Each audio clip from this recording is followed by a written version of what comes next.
نرفس مت ہونا، ان ظالموں کی بات سننے کے بعد کبھی مایوس مت ہونا، یا دیکھنا کہ ان خسیسوں رذیلوں کی کا وجود ہی ایسا ہے کہ اس طرح کی بات بولے، ورنہ مصطفیٰ کا وجود مانگا خدا سے جب بھی انہوں نے اٹھا کے ہاتھ، خالی نہ آئے لوٹ کر پھر مصطفیٰ کے ہاتھ، وہ آسمان کا چاند بھی گردش میں آ گیا، گھومے جو پالنے میں شہ انبیاء کے ہاتھ، ملتے ہیں آنکھیں آپ کے طلبوں سے اولیاء، پھر کیسے ہوں گے سوچئے غوث الورا کے ہاتھ، ہر سمت علم دین کے دریا بہا دیے، چومے قلم نے بھی میرے احمد رضا کے ہاتھ۔ مختصر وقت میں بڑی اچھی تقریر خطیب عالم ہندوستان حضرت علامہ مفتی عمران حنفی سے سماعت کر رہے تھے۔ ان کی تقریر کے دوران جماعت اہل سنت کی ایک عظیم شخصیت جس کو دنیا تاجدار خطابت خطیب عالم ہندوستان اسلامی اسکالر حضرت علامہ ڈاکٹر مفتی شہریار رضوی تشریف فرما ہو چکے ہیں، جن کی ذات محتاج تعارف نہیں، بس ان مصروں کے ساتھ سمجھ لیں کہ محبت سے نوازا ہے، عنایت سے نوازا ہے۔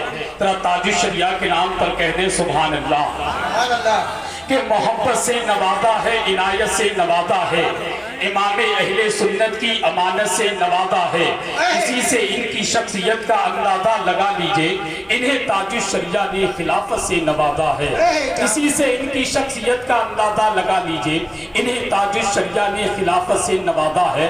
اور مفتی عمران حنفی صاحب اپنی تقریر کے ذریعے یہی پیغام دے رہے تھے، امام احمد رضا کے علم کی ایسی حویلی ہے جہاں سے روشنی ایمان کی دنیا میں پھیلی ہے، امام احمد رضا کے علم کی ایسی حویلی ہے جہاں سے روشنی ایمان کی دنیا میں پھیلی ہے، کسی کے لاکھ کہنے سے نہ بدلا ہے نہ بدلے گا، میرا مرکز بریلی تھا میرا مرکز بریلی ہے، کسی کے لاکھ کہنے سے نہ بدلا ہے نہ بدلے گا، میرا مرکز بریلی تھا میرا مرکز بریلی ہے۔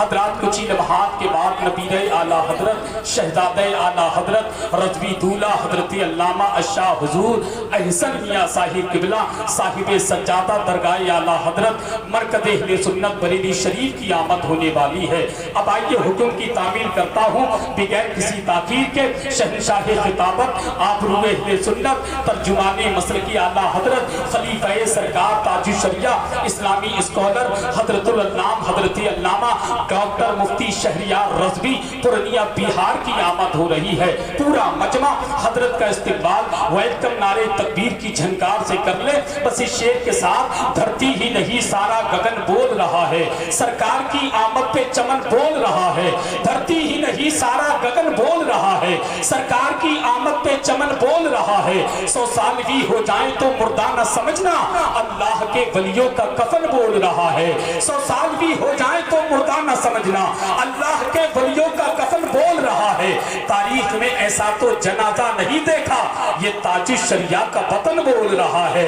پورا مجمع حضرت کا استقبال کر لے، ذرا زندہ دلی کے ساتھ بولے نعرہ تکبیر، نعرہ رسالت، فیضان شہید اعظم مسلک اعلیٰ حضرت فیضان سرکار تاج الشریعہ خلیفہ سرکار تاج الشریعہ حضرت علامہ مفتی شہریار رضوی، نعرہ تکبیر۔ جب علی اشک رکے شہ پہ گرا دیتے ہیں، ڈوبے سورج کو نبی پل میں فرا دیتے ہیں، جب علی اشک رکے شہ پہ گرا دیتے ہیں، ڈوبے سورج کو نبی پل میں فرا دیتے ہیں، اس لیے آپ کو کہتے ہیں سبھی شیر خدا باب خیبر کو ہواؤں میں اڑا دیتے ہیں۔ ابے تم تو پاگل ہو انہیں اپنی طرح کہتے ہو، ابے تم تو پاگل ہو انہیں اپنی طرح کہتے ہو، وہ تو لکڑی کو بھی تلوار بنا دیتے ہیں۔ کیسے مردہ تو کہے گا حسین ابن علی کو، کیسے مردہ تو کہے گا حسین ابن علی کو، چڑھ کے نیزے پہ بھی قرآن سنا دیتے ہیں۔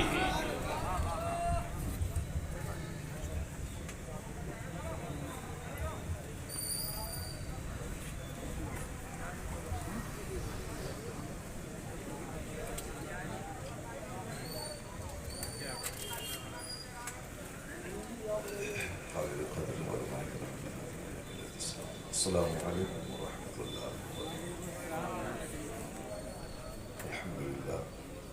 الحمد للہ الذی ہدانا للایمان والاسلام والصلاة والسلام علی سیدنا محمد نبیہ الذی استنقذنا بہ من عبادة الأوثان والأصنام وعلى آله وأصحابه النجباء البررة الكرام أما بعد فأعوذ بالله من الشيطان الرجيم بسم الله الرحمن الرحيم تبارك الذي بيده الملك وهو على كل شيء قدير الذي خلق الموت والحياة ليبلوكم أيكم أحسن عملا وهو العزيز الغفور صدق الله العظيم وصدق رسوله النبي الكريم سامعین حاضرین عبادت اور احترام کے ساتھ جامع ایمان اصل ایمان روح ایمان کنز ایمان سید انس و جان جناب محمد رسول اللہ صلی اللہ علیہ وسلم کی بارگاہ بقدس پناہ میں نذرانِ درود پیش کرنے کی سعادت حاصل کریں۔ پڑھیے درود شریف اللہم صلی علی سیدنا و مولانا محمد معدن الجود والکرم وآلہ وبارک وسلم صلاۃ و سلام علیک یا رسول اللہ۔ دل لگا کر سرکار کی بارگاہ میں درود پیش کریں۔ حضور نے فرمایا ہے کہ جس نے مجھ پر ایک بار درود بھیجا اللہ تبارک و تعالیٰ اس کے 10 گناہوں کو مٹا دیتا ہے، اس کے 10 درجے کو بلند کر دیتا ہے۔ تو ایک بار آپ درود پڑھیں گے 30 فائدے آپ کو ہوں گے۔ ایک بار مسکرا کے پہن بلند آواز سے درود شریف اللہم صلی علی سیدنا و مولانا محمد معدن الجود والکرم وآلہ وبارک وسلم صلاۃ و سلام علیک یا رسول اللہ۔ اس محفل چہلم میں آپ کی تشریف آوری ہوئی، آپ نے صاحب خانہ کی دلجوئی کی، اپنے لیے نیکیوں کا ذخیرہ جمع کیا، اسلامی گفتگو سن کر اپنے ایمان کو تازگی عطا کی۔ اللہ تبارک و تعالی اس محفل کو قبول فرمائے اور قاری رضوان صاحب اور ان کے بھائیوں کی والدہ کو اللہ تبارک و تعالی جنت الفردوس میں اعلیٰ مقام عطا فرمائے، ان کے بال بچوں کو اس کار خیر کا بہترین صلہ اللہ عطا فرمائے۔ ابھی آپ نے مولانا عمران حنفی صاحب کی زبانی بڑی اچھی گفتگو آپ نے سماعت کی۔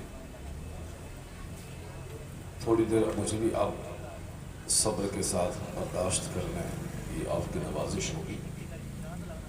ہمارے کرم فرما حضرت مولانا قاری اقبال صاحب نے بھی بڑی اچھی گفتگو کی۔ یہ یہاں رہتے ہیں، پورے ہندوستان میں خطاب کرتے ہیں، بڑے بڑے جلسوں میں جاتے ہیں، لیکن اپنے شہر میں بھی کافی عزتوں سے نوازے جاتے ہیں۔ اکثر ایسا ہوتا ہے کہ باہر تو عزت ملتی ہے آدمی، لیکن اپنے شہر میں اپنے محلے میں ان کی پوچھ کم ہوتی ہے۔ لیکن قاری اقبال صاحب ایسے لوگوں میں ہیں جن کی عزت باہر بھی ہوتی ہے، اسی طرح اپنے دیار میں بھی ان کی عزت میں کوئی کمی نہیں ہوتی۔ آپ نے ان کے خطاب کو بھی بہت غور سے سنا۔ اللہ تبارک و تعالی آپ کی اس سماعت کو اور مزید بہتر بنائے۔ بس تھوڑی دیر اس فقیر کی گفتگو سماعت کر، روزانہ تو بندہ سوتا ہی رہتا ہے، کبھی کبھی اس طرح کی محفلیں سجتی ہیں جہاں زندگی سجانے اور سنوارنے کی باتیں ہوتی ہیں۔ ویسے تو آج کل لوگ ٹینشن سے بھری ہوئی زندگی گزارتے ہیں، اور اس ٹینشن کو دور کرنے کے لیے اور مزید خطرناک راہوں کا استعمال کرتے ہیں۔ غم سے بھری ہوئی زندگی، کوئی موبائل دیکھ کر چاہتا ہے کہ میرا ٹینشن دور ہو جائے، کوئی رات بھر ٹیلی ویژن کے پردوں سے چپک کے رہ کر چاہتا ہے کہ میری تکلیف دور ہو جائے، کوئی شراب کی بوتلوں میں چین ڈھونڈ رہا ہے، کوئی صاحب دوستوں کی محفل میں کامیڈی سن کر سکون تلاش کر رہا ہے، کوئی رات بھر بائک پہ گھوم کر شور ہنگامہ کرنے میں سکون تلاش کر رہا ہے۔ لیکن ساری دنیا کو معلوم ہے لوگوں کا بنایا ہوا اپنا طریقہ سکون دینے میں ناکام ہو چکا ہے۔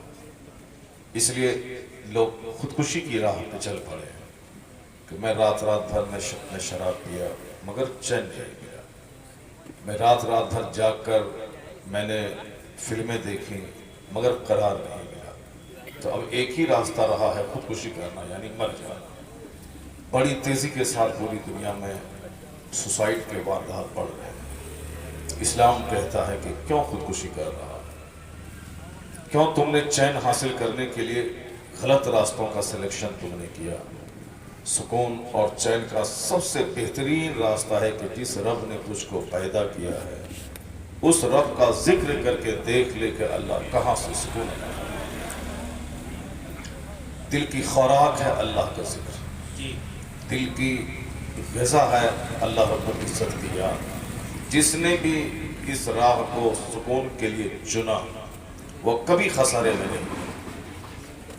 انسانی تاریخ گواہ ہے کہ جس نے بھی اللہ کی عبادت، اللہ کے ذکر کو سکون کا راستہ تلاش کیا وہ کبھی خسارے میں نہیں گیا، وہ کبھی گھاٹے میں نہیں گیا۔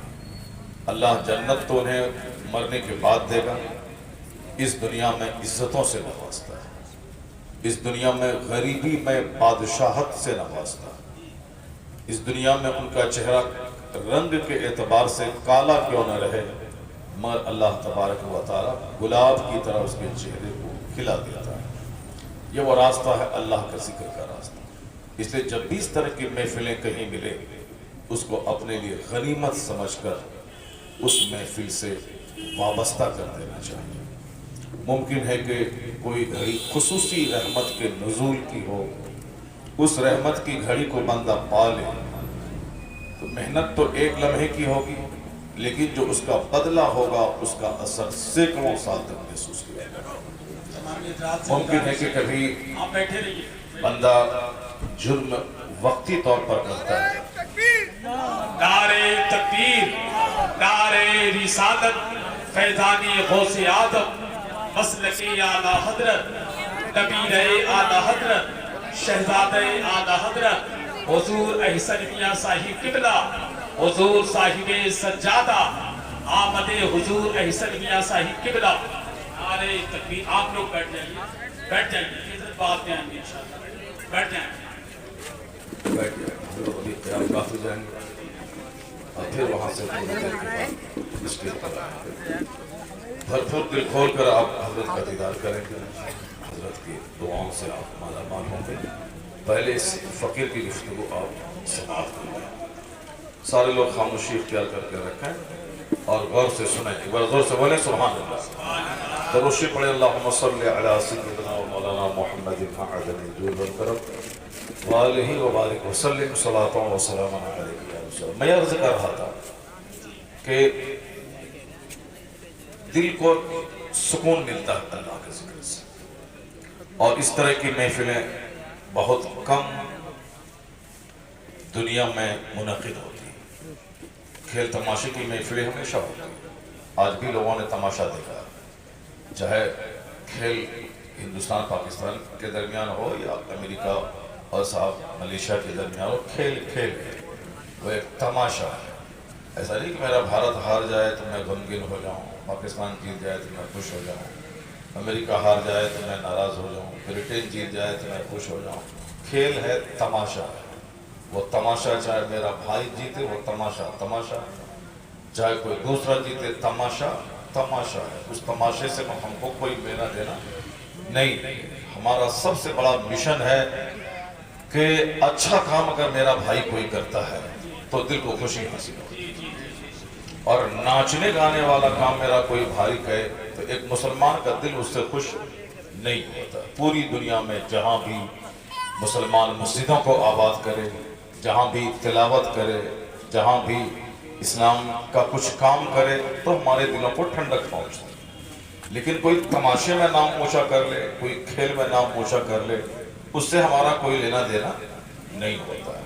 باقی رہی بات کہ ہمارے اپنے وطن، اپنے دیار، اپنے ملک سے محبت کی بات رہی تو ایسا نہیں کہ صاحب ہمارا ملک اگر شراب میں نام اونچا کر لے تو میں خوش ہو جاؤں، ہمارا ملک اگر ڈرامے میں نام اونچا کر لے میں خوش ہو جاؤں۔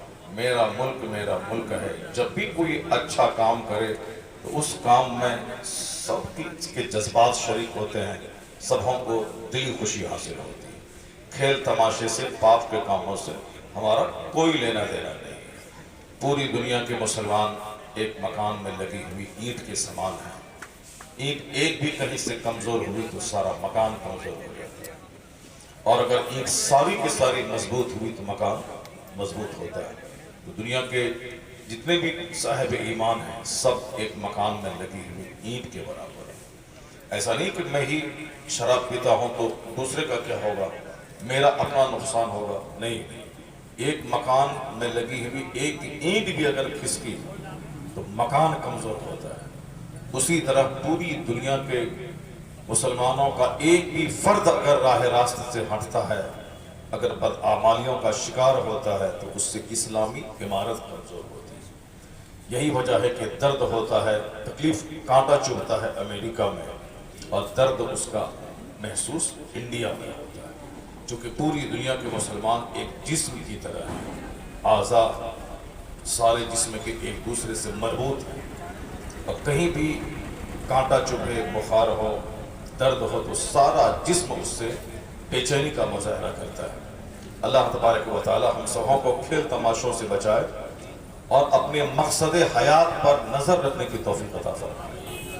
تقریر سنیں آپ، ہم اس طرح کی محفلوں کی قدر کرتے ہیں۔ کہیں شادی کی محفل ہوتی ہے، نکاح کی عظمت پہ خطاب ہوتا ہے، کہیں دستار بندی کے جلسے ہوتے ہیں، وہاں علم دین اور علم کی اہمیت پہ خطاب ہوتا ہے۔ گھر کا افتتاح ہو، اس موقع پر اللہ کی اس نعمت کا چرچا ہوتا ہے، اور کہیں وصال کی محفل ہو، ایصال ثواب کی، چاہے تیجا ہو، چاہے برسی ہو، چاہے 40واں ہو، ان محفلوں میں مقصد حیات پر گفتگو ہوتی ہے تاکہ دوسروں کی موت سے کچھ سیکھنے کا سامان ہو جائے۔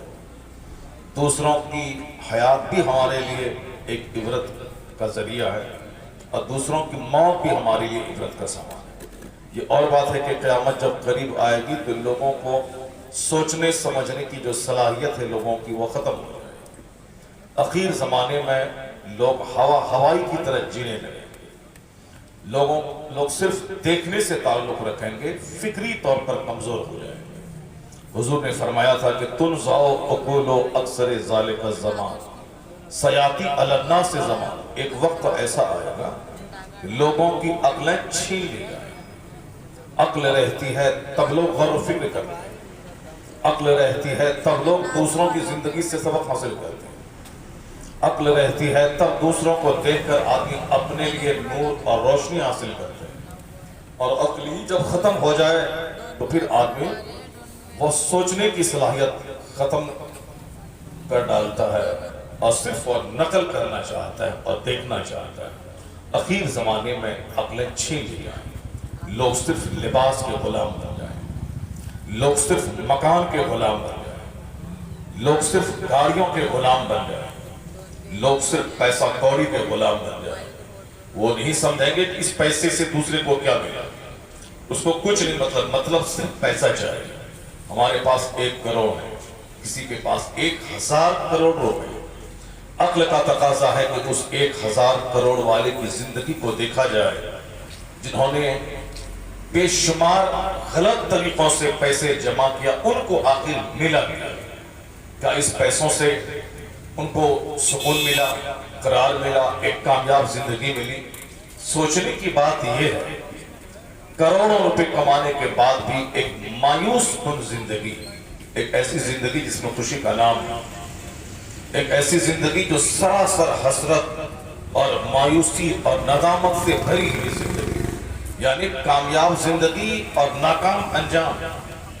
زندگی میں تو اچھا کھایا پیا، گاڑی سے چلا، آفس میں بیٹھا رہا، لیکن ایک افسوسناک موت، سڈن ڈیتھ، اچانک موت، ساری چیزیں چھوڑ کر خالی ہاتھ جانے والی موت، یعنی اس کی موت سے مجھے ایک پیغام ملتا ہے۔ جو 10,000 کروڑ روپے کی پراپرٹی رکھتا تھا، ان کا انجام یہ ہوا، تو 10 کروڑ رکھنے والا اس کی کیا اوقات ہے اس کے سامنے؟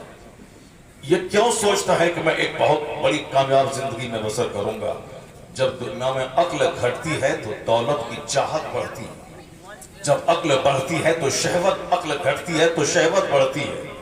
یعنی اخیر زمانے میں جب عقل گھٹے گی تو صرف شہوت کی بات ہے، خواہشات کی تکمیل کی بات ہے، صرف لگزریس لائف کی بات ہے، صرف گوڈس کی بات ہے، صرف اپنی ریکوائرمنٹس کی باتیں ہوں گی، اور پھر سیکس کی فلفلمنٹ کی باتیں ہوں گی. آج کی تاریخ میں دیکھ لیں، جہاں بھی جائیں اکثر لوگوں کے سامنے صرف خواہشات کی بات ہے، طبعی میلانات کی بات ہے، اور جنسی خواہش کی بات ہے، سیکسول بات ہے، لو افیئرس، تعلقات، ناجائز تعلقات، عصمت ریزی کی باتیں، چاہے میڈیا میں ہوں، چاہے 10 لوگ آپس میں بیٹھیں، چاہے ہنسی مذاق میں ہو، ہر جگہوں پہ بڑی باتیں چھوڑ کر صرف وہ حیوانی خواہشات کی باتیں ہوتی ہیں.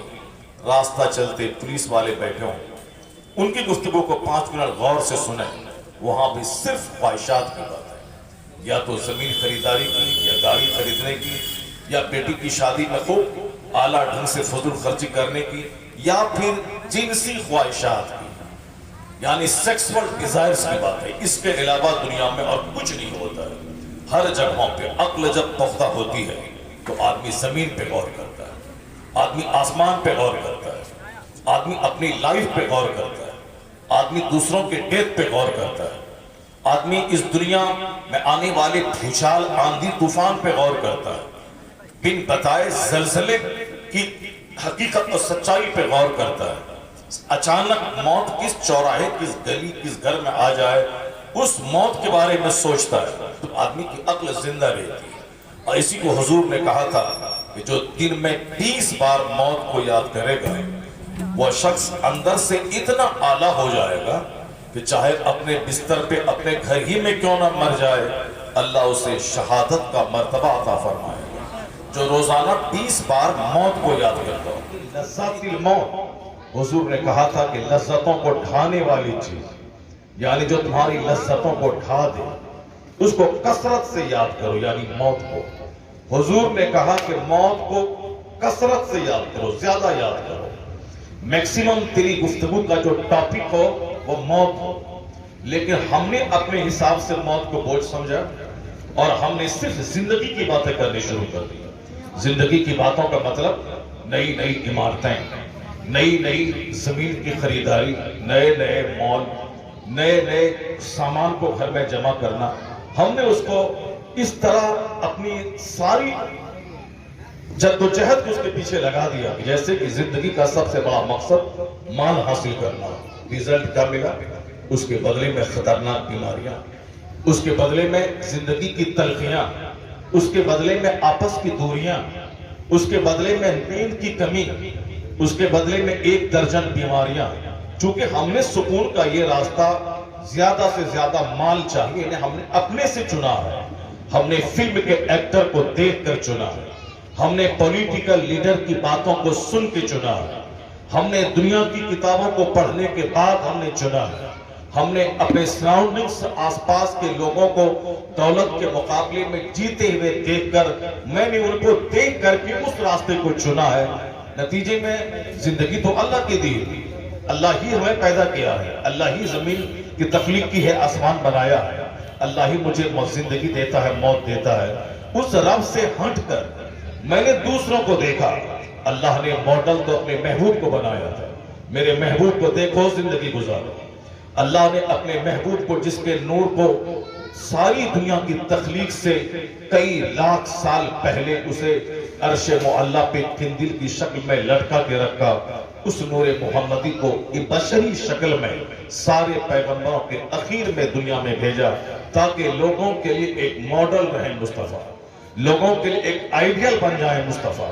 تو اللہ نے اپنے محبوب کو آئیڈیل بنایا تھا، مگر میں نے آئیڈیل فلم کے ایکٹر کو چن لیا. اللہ نے اپنے محبوب کو ماڈل بنایا تھا کہ کیسے جئیں، کیسے کھائیں، کیسے پئیں، کیسے کپڑا پہنیں، کیسے بال رکھیں. مگر ہم نے فلم کے جوکر کو اپنے لیے آئیڈیل بنایا.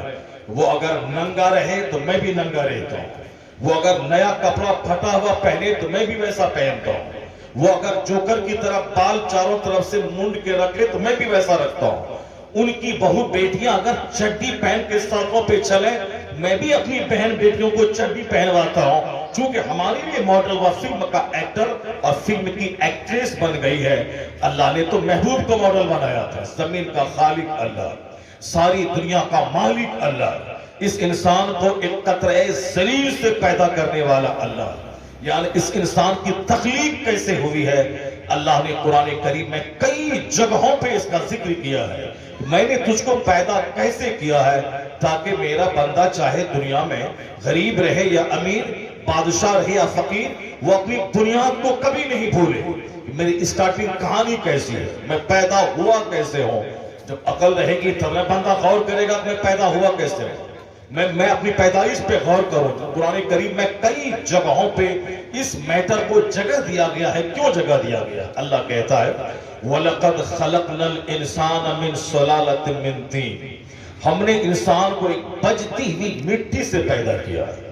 انسان کو، وہی جو ہم انسان ہیں، دنیا کے سارے لوگ جو چاہے یہودی ہو، نصرانی ہو، غیر مسلم ہو، وہ سب بھی انسان ہیں، چونکہ وہ غور نہیں کرتے کہ کرتے ہیں، لیکن جس دن وہ غور کرے کہ میں انسان ہوں اور اللہ نے مجھ کو انسان بنایا ہے، دنیا سے حیوانیت گھٹ جائے گی اور مانوتا کے سلوک بڑھتے چلے جائیں گے، چونکہ بندہ سوچنا ہی چھوڑ دیا کہ میں انسان ہوں۔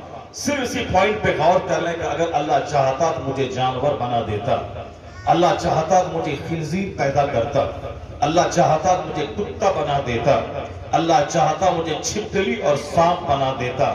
میرے باپ دادا نے اللہ پر کوئی احسان نہیں کیا کہ اس احسان کا بدلہ چکانے کے لیے اللہ نے مجھ کو انسان بنایا۔ بندہ اللہ پر احسان کر ہی کیا سکتا ہے؟ یہ کمزوری کا پتلا یہ انسان، بیماریوں کا مجسمہ یہ انسان، آج ساری دنیا جانتی ہے کل اس کا نام و نشان مٹ جاتا ہے، آج زندہ ہے ایک سیکنڈ کے بعد مر جاتا ہے۔ یہ انسان اپنے رب پہ احسان کر ہی کیا سکتا ہے کہ اس احسان کا بدلہ اللہ تعالیٰ ان کے بال بچوں کو انسان پیدا کر کے چکائے؟ میرا رب پر کوئی احسان نہیں، اللہ کا یک طرفہ احسان ہے کہ اس نے مجھے ان جانور نہیں بلکہ انسان پیدا کیا۔ اللہ نے مجھے کتا نہیں آدمی بنایا، ورنہ کتا کو بھی اللہ نے پیدا کیا۔ جتنی بھی مخلوقات ہیں سبوں کو اللہ نے پیدا کیا، لیکن مجھ کو انسان بنایا، کتا نہیں بنایا۔ اسی پوائنٹ پہ اگر دنیا کے سارے لوگ غور کریں کہ اللہ نے مجھے سانپ نہیں انسان بنایا، تو انسان بن کر سانپ کی طرح دوسروں کو ڈنک نہیں مارے گا، انسان کی شکل میں دوسروں کو اپنی زبان سے ڈنک نہیں مارے گا، اپنے ہاتھ سے کشٹ نہیں پہنچائے گا، دوسروں کو تلوار سے ذبح نہیں کرے گا، وہ دوسروں کو اپنی چھری سے اسے تباہ و برباد کرنے کا پلان نہیں بنائے گا۔ یہ جو سارے ڈرامے دنیا میں ہو رہے ہیں کہ میرا بچہ بچہ ہے، دوسروں کا بچہ بچہ نہیں، میری بستی بستی ہے، دوسروں کی بستی بستی نہیں، میرا ملک ملک ہے، دوسروں کا ملک ملک نہیں، یہ باتیں صرف اس لیے ہیں کہ جب آدمی عقل سے سوچنا چھوڑ دیتا ہے تب اس طرح کی حیوانی حرکتیں بندہ کرنے لگتا ہے۔ آج جو کچھ بھی ہو رہا ہے افریقہ میں، جو کچھ ہو رہا ہے امریکہ میں، جو کچھ ہو رہا ہے ہندوستان کی سرزمین پہ، یعنی ایک آدمی کے جسم کو 3 حصوں میں بانٹ دینا، ایک آدمی کو 6 انچ چھوٹا کر دینا، ایک آدمی کو ہمیشہ کسی نہ کسی طریقے سے پھنسا کے جیل میں ڈال دینا، اس کی پوری سوسائٹی، اس پوری برادری کو مٹانے کا پلان بنانا اس وقت ہوتا ہے جب بندہ اپنے اس پوائنٹ پہ سوچنا چھوڑ دیتا ہے کہ میں انسان ہوں اور انسانیت کا تقاضا کیا ہے، ہیومینٹی کا تقاضا کیا ہے، ہیومینٹی کا ڈیمانڈ کیا ہے، ہیومن بینگز، ہیومینٹی اس کی کوالٹی ہے، اس کی خصلت ہے، اسے کیا کرنا چاہیے وہ سوچنا چھوڑ دیتا ہے۔